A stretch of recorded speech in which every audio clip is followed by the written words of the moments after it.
أعوذ بالله من الشيطان الرجيم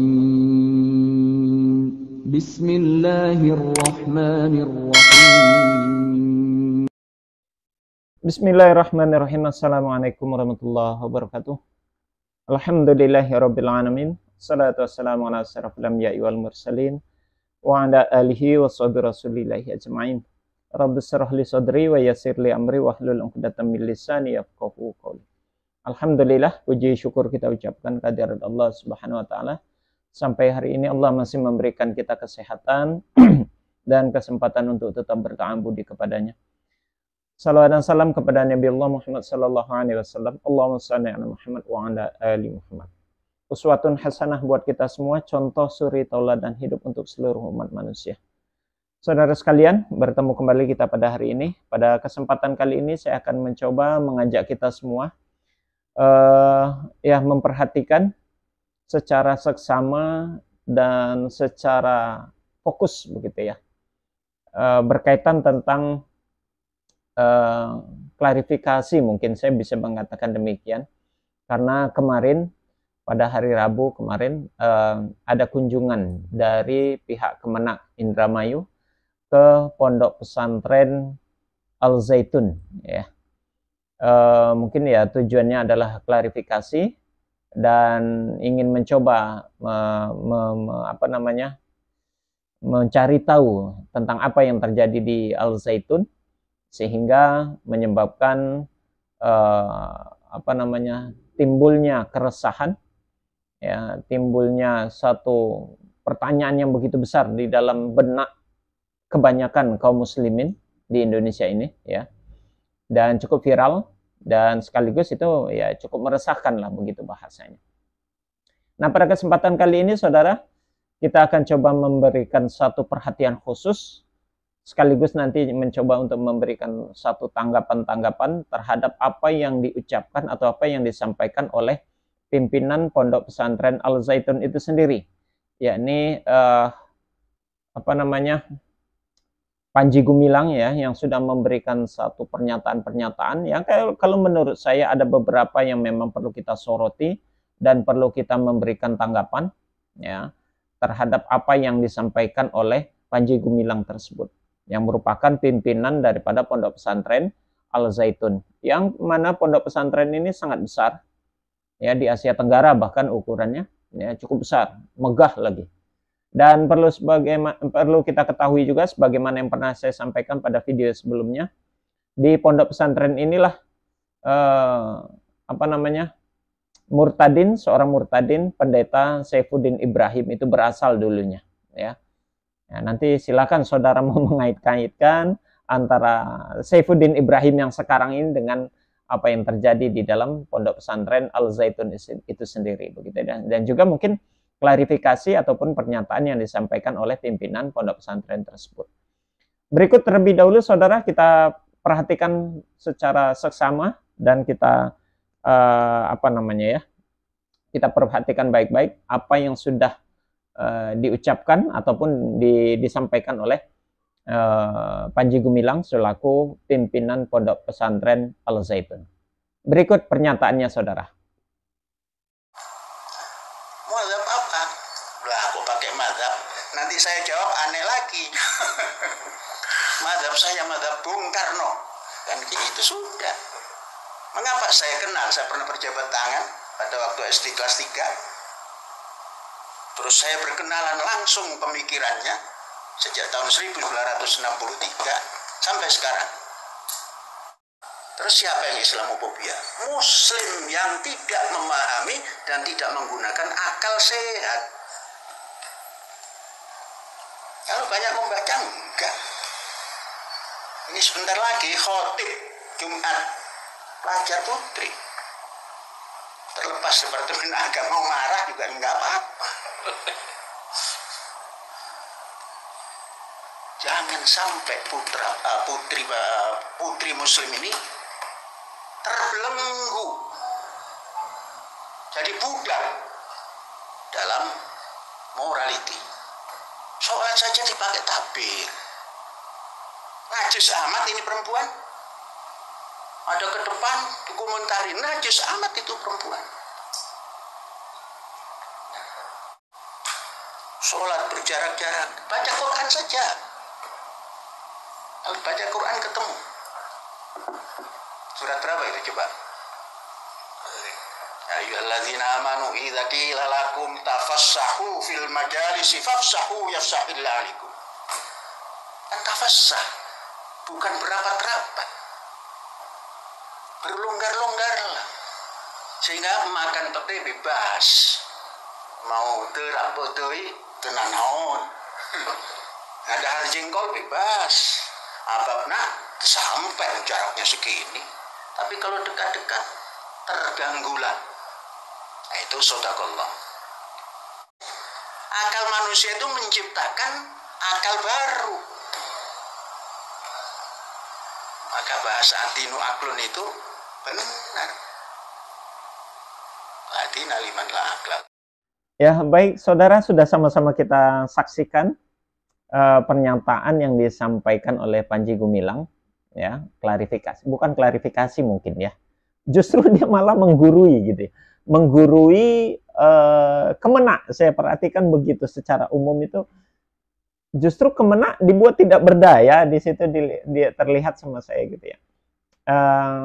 Saya tidak tahu kenapa dan mengapa begitu ya. Namun dari klarifikasi yang disampaikan oleh Panji Gumilang berkenaan dengan apa yang sudah terjadi di Pondok Pesantren Zaitun ya, Al Zaitun, saya menangkap ada beberapa poin. Setidaknya saya menangkap ada 4 hal yang perlu yang perlu kita tanggapi dan perlu kita soroti begitu ya. Yang pertama ini mungkin saya rasa dia guyon.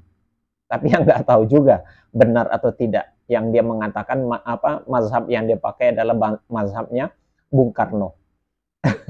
Ya semoga saja itu hanya canda saja, hanya guyonan semata, tidak serius ya. Andai saja itu serius, nauzubillahi min zalik.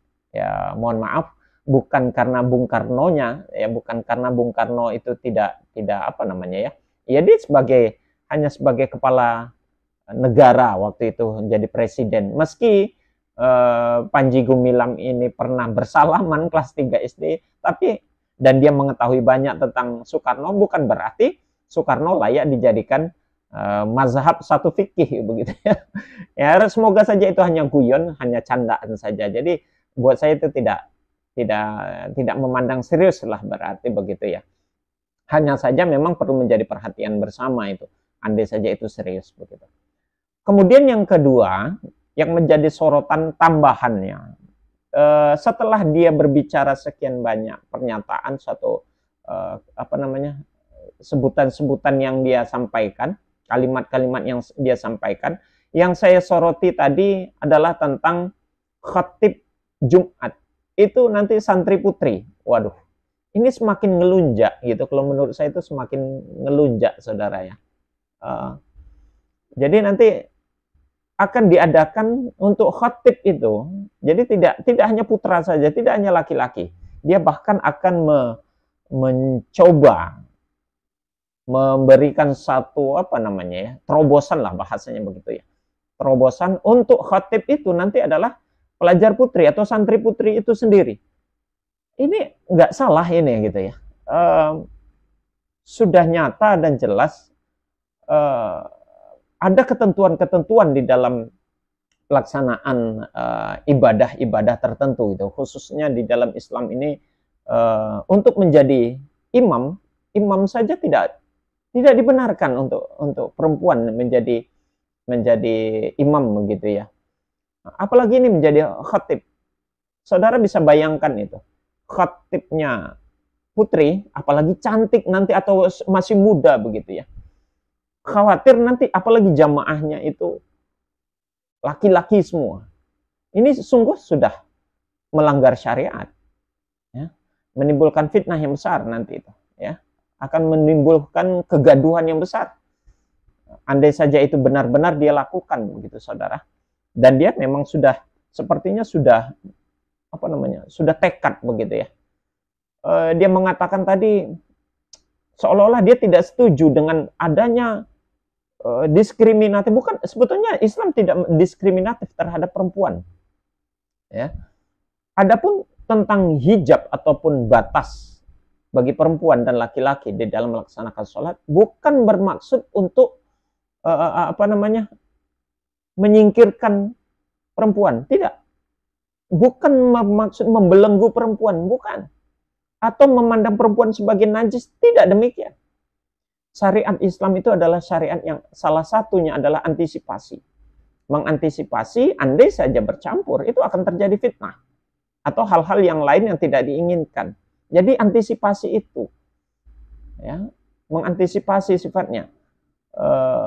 Dan kalau seandainya khawatir itu dilakukan, mungkin bisa saja hal-hal yang tidak diinginkan ataupun hal-hal yang fitnah itu bisa terjadi. Ya. Dan konsentrasi kekhusyukan dalam ibadah juga bisa bermasalah nanti. Ini satu nyeleneh gitu ya. Jadi kalau memang sudah selayaknya, sudah sepantasnya MUI dan Kemenak Pusat, kalau melihat dari Kemenak daerah Indramayu kayaknya tidak berdaya tadi, bahkan iya saja, enggih saja bahasanya begitu ya. Kalau dari Kemenak Pusat mungkin ada ketegasan, dan juga dari MUI Pusat mungkin akan ada ketegasan tersendiri yang bisa membuat pondok pesantren Al Zaitun ini betul-betul bisa kembali kepada syariat yang sebenarnya. Ya, saya meski itu makruh hukumnya dengan melaksanakan sholat yang seperti itu, kalau memang ada yang afdol, ada yang lebih baik, kenapa yang makruh? Sebaiknya jangan begitu. Itu kenapa kok itu yang diambil begitu? Ya, jadi tadi juga dia menyampaikan surat Al-Mujadilah ayat yang ke-11 itu menjadikan sandaran hukum bagi dia, ya, menjadi sandaran hukum bagi dia tentang pembolehannya atau tentang bolehnya sholat berjamaah itu berjarak, gitu ya. Ayat itu kan bunyinya Bismillahirrahmanirrahim. Ya ayyuhalladzina amanu, ya, idza qila lakum tafassahu fil majalis, fafsahu yafsahillahu lakum, wa idza qila anshuzu fanshuzu yarfa'illahu alladzina amanu minkum walladzina utul ilma darajat. Ya, wallahu bima ta'maluna khabir. Ayat ini yang dia jadikan sandaran atau dalil begitu ya, tentang pembolehannya sholat itu berjarak. Dia mengambil kata-kata tafassahu di dalam ayat tersebut. Jadi berlapang-lapanglah atau longgarkanlah, itu dimaksudkan. Padahal ayat ini tidak ada kaitannya dengan pelaksanaan sholat jamaah.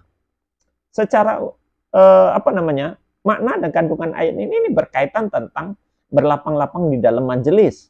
Majelis yang dimaksud adalah majelis ilmu.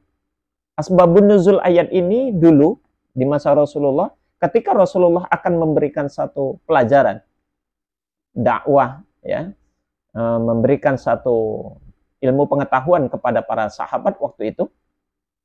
Lalu yang mendengar itu begitu sesak, ramai, sehingga ada beberapa di antara para pahlawan Badar tidak mendapati tempat, sehingga mereka berdiri, para pahlawan Badar ini, sehingga Rasulullah menyuruh atau memerintahkan kepada para sahabat yang duduk waktu itu memberikan tempat kepada pahlawan Badar ini, sehingga ada yang merasa kurang senang lah begitu ya, ada yang kecil hati karena yang tadinya dia duduk disuruh berdiri karena ada para pahlawan Badar ini yang disuruh diberi tempat duduk, sehingga ini menjadi asbabun nuzul tentang turunnya ayat tersebut, ya, sehingga Allah memberikan satu statement mengatakan bahwasanya ya ayyuhalladzina amanu idza qila lakum tafassahu fil majalis, berlapang-lapanglah kamu di dalam majelis. Maksudnya di dalam majelis ilmu yang dilaksanakan oleh Rasulullah waktu itu. Jadi bukan untuk sholat. Ya, ayat ini asbabun nuzulnya berkaitan tentang thalabul ilmi, berlapang-lapang di dalam menuntut ilmu. Nah, itu yang dijadikan referensi di dalam pembolehan sholat itu secara berjarak begitu ya. Sedangkan Rasulullah menyuruh ya menyuruh untuk merapatkan saf begitu. Sufufakum. Fa tasbihatu sufu min tamami sholat. Kita diperintahkan untuk merapatkan saf gitu ya. Karena keutamaan saf itu, kesempurnaan sholat itu salah satunya adalah kerapian dan kerapatan daripada saf itu sendiri, begitu ya. Bahkan dalam satu riwayat lain, Rasulullah, safnya para sahabat di masa Rasulullah itu saking rapatnya, daun saja, andai saja daun itu jatuhnya begini, gitu ya, itu tidak melintasi di antara saf itu. Sampai sebegitunya, saking rapat. Ini sengaja. Padahal saf itu boleh renggang, boleh berjarak kalau seandainya ada uzur. Seperti kemarin mungkin dalam kondisi COVID, ya, itu boleh karena memang ada uzur. Nah, sekarang tidak ada uzur. Tapi dia menggunakan dalil surat Al-Mujadilah ayat 11 yang ayat itu tidak ada sangkut pautnya tentang pelaksanaan sholat berjamaah, apalagi tentang saf sholat. Tidak ada. Itu berkaitan berjarak di dalam talabul ilmi, di dalam satu majelis menuntut ilmu. Nah, gitu. Dan yang terakhir, dia malah mengutip satu hadis begitu ya. Satu hadis tentang tentang akal. Ya. Yang dia kutip berkaitan tentang akal. Bunyi hadisnya adalah adinu huwal aqlu wa man ladina lahu la aqla lahu. Agama itu adalah akal, ya. Siapa yang tidak memiliki akal, tidak memiliki agama, dia berarti tidak berakal. Sayangnya hadis yang dia sampaikan itu, saudara, saya mendapati di dalam kitab Lisanul Mizan, ya, dan juga di dalam ini risalah hadis dhaif dan hadis maudhu. Hadis itu ternyata hadis pertama kalau di dalam buku hadis ini, hadis dhaif dan maudhu ini, itu hadis nomor pertama ini, saudara. Hadis pertama ini tentang akal yang dia pakai itu sebagai dalil untuk menggunakan akal, ya. Agama itu adalah akal. Kedudukan hadis itu di sini adalah batil munkar. Ini hadisnya. Hadisnya berkedudukan batil munkar. Ya, di dalam sanadnya ada bernama Bishr, ya, Al-Bishr. Bishr ini kedudukannya majhul. Tidak diketahui dia orangnya ini siapa ini. Nah, begitu. Maka kedudukan hadis tersebut batil munkar. Maka kedudukan hadis yang batil munkar tidak boleh dan tidak dapat dijadikan hujah. Tidak boleh dijadikan sandaran hukum. Nah, jadi dua dalil yang dia paparkan, Al-Quran, nggak ada sangkut pautnya. Tidak ada sangkut pautnya dengan sholat jamaah. Itu berkaitan tentang berlapang-lapang dalam majelis. Kemudian yang kedua, hadis tentang akal. Hadis tersebut batil munkar. Jadi dua sandaran yang dia pakai itu ternyata tidak bisa menjadi sandaran hukum berkaitan apa yang dia lakukan di sana. Tidak bisa dijadikan pembenaran terhadap apa yang sudah dilakukan di sana. Jadi ini, saudara, yang perlu kita pahami. Dan di akhir ini saya ingin mengajak mendengarkan, kita bersama mendengar keluhan mungkin ya. Keluhan dari alumni Pondok Pesantren Al-Zaitun sendiri. Seperti apa alumni ini memberikan satu pernyataan bahwasanya apa yang dilakukan atau apa yang terjadi di Al-Zaitun itu sungguh sangat meresahkan dan mereka terkena imbasnya. Nanti setelah saya tutup ini sama-sama kita dengarkan keluhan dari alumni Pondok Pesantren Al-Zaitun tersebut. Demikian, saudara, kita tutup dengan kafaratul majelis. Subhanakallahumma wa bihamdik, syahadu an la ilaha illa anta, astaghfiruka wa atubu ilaik. Assalamualaikum warahmatullahi wabarakatuh. Terkenal lagi, Ma'had Al-Zaitun, salah satu pesantren terbesar se-Asia Tenggara. Terkenal karena berita bagus? No, tapi karena berita miring selalu. Beberapa hari ini kita dihebohkan oleh berita ini. Sudah banyak perdebatan tentang berita ini di media sosial, walaupun udah ada official jawabannya dari Mahat Al Zaitun sendiri. Tetapi menurut kami sebagai alumni itu belum memenuhi jawaban. Karena satu, sebaik-baiknya soft wanita adalah di paling belakang dan sebaik-baiknya soft laki-laki adalah di paling depan. Kenapa kalau ada pilihan terbaik, kenapa pilih yang dibolehkan atau makruh? Satu. Dua, mengapa softnya jarang-jarang, sedangkan dianjurkan ketika sholat berjamaah soft itu harus rapat dan lurus agar sempurnanya sholat? Oke, jawabannya karena masih mempraktekkan protokoler COVID-19. By the way, kita hargain jawaban itu. Tapi, kenapa waktu sholat softnya jarang-jarang, tapi setelah sholat ada acara makan-makan, tapi rapat-rapat? Lebih penting manakah, sholat atau makan-makan? Tiga, kalau kalian perhatikan ada satu orang ketika sholat berjamaah, ada satu orang yang duduk, yaitu beliau adalah CH Simanulang, yaitu orang Kristiani. Kenapa mesti ada di situ? Toleransikah? Emang harus begitu banget ya? Oke, kami sebagai alumni sebenarnya juga terbebani dengan hal-hal seperti ini. Ya karena kami alumni Al Zaitun ini ya punya ikatan seenggaknya dengan Al Zaitun ya, karena itu alma mater kami. Kami terbebani saat kami dipertanyakan oleh keluarga kami, dipertanyakan oleh lingkungan kami, yang sebetulnya berita-berita tentang miring yang seperti ini itu udah ada dari dulu, dan itu terus-terus ditanyakan ketika Al Zaitun terkenal seperti saat ini. Itu bikin kami pusing. Jadi menurut kami stoplah bikin sensasi-sensasi yang bikin orang memancing untuk mempertanyakan Al Zaitun itu siapa, dari mana, apa, dan bagaimana. Please dong, jangan bikin sensasi terus. Masa kita alumni dibebani hal-hal kayak gini? Masa situ yang bikin sensasi kita yang harus nyebokin?